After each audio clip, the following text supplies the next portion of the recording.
नमस्कार, मैं हूं अंकिता शुक्ला और आप देख रहे हैं एफएम न्यूज। चांदी की कीमतों ने बीते एक साल में ऐसा उछाल दिखाया है जिससे निवेशकों से लेकर आम आदमी तक सभी को चौंका दिया है। जो चांदी कभी 1 लाख रुपए किलो के आसपास घूमती थी, वही अब 3 लाख रुपए के पार पहुंच चुकी है। ऐसे में सबसे बड़ा सवाल यही बन गया है कि क्या ये तेजी आगे भी जारी रहेगी या अब गिरावट की तैयारी है। इसी सवाल का जवाब ढूंढने के लिए बाजार के आंकड़े, एक्सपर्ट्स की राय और ग्लोबल हालात को समझना बेहद जरूरी हो गया है।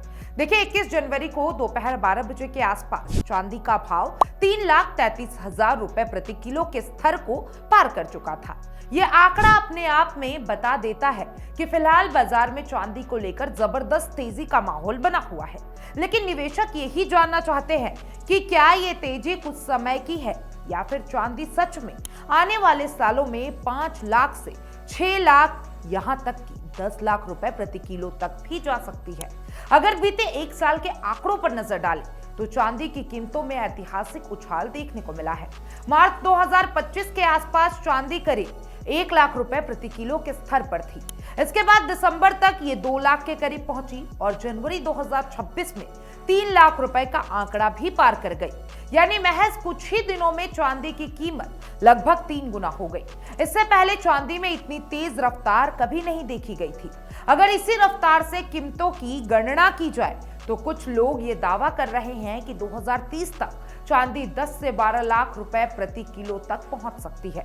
वहीं कुछ अनुमान तो 2040 और 2050 के लिए इससे भी ज्यादा चौंकाने वाले आंकड़े पेश कर रहे हैं। हालांकि बाजार के जानकार मानते हैं कि सीधी लाइन में इस तरह की तेजी मान लेना जोखिम भरा हो सकता है।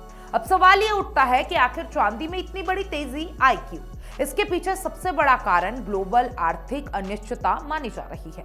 दुनिया के अलग अलग हिस्सों में चल रहे जियोपॉलिटिकल तनाव, युद्ध जैसे हालात और बड़ी अर्थव्यवस्था के बीच टकराव ने निवेशकों को सुरक्षित विकल्पों में मोड़ लिया है। ऐसे समय में सोने के साथ साथ चांदी भी निवेश का मजबूत विकल्प बनकर उभरी है। दूसरा कारण निवेशकों की बढ़ती दिलचस्पी है। बीते 5 सालों में चांदी में ETF के जरिए करीब 25,000 टन का निवेश किया गया है। अब यह आंकड़ा साफ दिखाता है कि बड़े निवेशक अब चांदी को सिर्फ औद्योगिक धातु नहीं बल्कि मजबूत निवेश विकल्प के तौर पर देख रहे हैं। खास बात यह है कि पिछले 1-2 साल में चांदी ने सोने से बेहतर रिटर्न दिया है, जिससे निवेशकों का भरोसा और मजबूत हुआ है। औद्योगिक मांग भी चांदी की कीमतों को ऊपर ले जाने में अहम भूमिका निभा रही है। इलेक्ट्रॉनिक्स, इलेक्ट्रिकल व्हीकल और सोलर एनर्जी सेक्टर में चांदी का इस्तेमाल लगातार बढ़ रहा है। खासतौर पर सोलर पैनल बनाने में चांदी की जरूरत तेजी से बढ़ रही है और 2025 के मुकाबले 2022, 23 और 24 में सोलर सेक्टर में चांदी की खपत कई गुना बढ़ चुकी है और आने वाले वर्षों में इसके और बढ़ने की संभावना है। चीन की भी भूमिका चांदी के बाजार को प्रभावित कर रही है। जी हां, लंबे समय तक चीन दुनिया को बड़ी मात्रा में चांदी की सप्लाई करता रहा है, लेकिन अब चीन ने अपनी नीति को बदल लिया है। सोलर और हाईटेक इंडस्ट्री में बढ़ती जरूरत को देखते हुए चीन ने चांदी की सप्लाई को सीमित करना शुरू कर दिया है। अब केवल लाइसेंस प्राप्त कंपनियों को ही चांदी की सप्लाई दी जा रही है। इससे ग्लोबल मार्केट में सप्लाई और कम हो गई है, जबकि डिमांड पहले से ज्यादा बनी हुई है। अब डिमांड और सप्लाई के इस असंतुलन का सीधा असर कीमतों पर पड़ रहा है। जब बाजार के मांग ज्यादा और सप्लाई कम होती है तो कीमतों का बढ़ना तय माना जाता है। यही वजह है कि चांदी के रेट लगातार नए रिकॉर्ड बना रहे हैं। भारत भी चांदी के बाजार में बड़ी भूमिका निभा रहा है और बीते एक साल में सबसे ज्यादा चांदी खरीदने वाला देश भारत रहा है।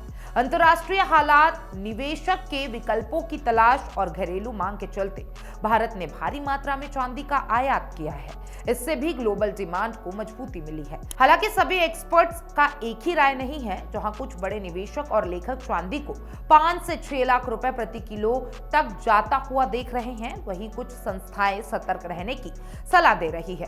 कुछ रिपोर्ट्स का कहना है कि 2025-26 की शानदार तेजी के बाद चांदी के करेक्शन यानी कि गिरावट भी आ सकती है। इसका मानना है कि चांदी के भाव 2.5 लाख रुपए प्रति किलो तक वापस आ सकते हैं और उसके बाद फिर से 2,75,000 से 2,80,000 के स्तर तक जा सकते हैं। यानी बाजार में दो तरह की राय साफ दिखाई देती है। एक तरफ वे लोग हैं जो मानते हैं कि लंबी अवधि में चांदी की डिमांड इतनी मजबूत और कीमती और ऊपर जाएगी। दूसरी तरफ वे एक्सपर्ट्स हैं जो मौजूदा स्तर को जोखिम भरा मानते हैं और निवेशकों को संभल कर कदम रखने की सलाह देते हैं। अगर सोलार सेक्टर की भविष्य की मांग पर नजर डाले तो 2030 तक इनमें किसी तरह की कमी के संकेत नहीं दिखते। अनुमान है कि आने वाले वर्षों में सोलार एनर्जी का इस्तेमाल और बढ़ेगा, जिससे चांदी की मांग बनी रहेगी। ऐसे में लंबी अवधि के नजरिए से चांदी को लेकर माहौल अभी भी पॉजिटिव माना जा रहा है। लेकिन यह भी सच है कि बाजार में कोई भी चीज एक तरफा नहीं चलती। जिस तरह तेजी आती है उसी तरह बीच बीच में गिरावट भी आती है और बीते एक साल में चांदी के दाम 1 लाख से बढ़कर 3 लाख रुपए तक पहुंचते हैं। ऐसे में यह मान लेना कि अब गिरावट नहीं आएगी सही नहीं है। निवेश को लेकर सबसे बड़ा सवाल यही है, इस समय चांदी में एंट्री करनी चाहिए या नहीं। इसका जवाब हर व्यक्ति के लिए अलग हो सकता है। अगर कोई निवेशक जोखिम लेने के लिए तैयार है और लंबी अवधि का नजरिया रखता है तो वह SIP जैसे तरीके से धीरे धीरे निवेश कर सकता है। इससे अचानक गिरावट का जोखिम कुछ हद तक कम हो जाता है।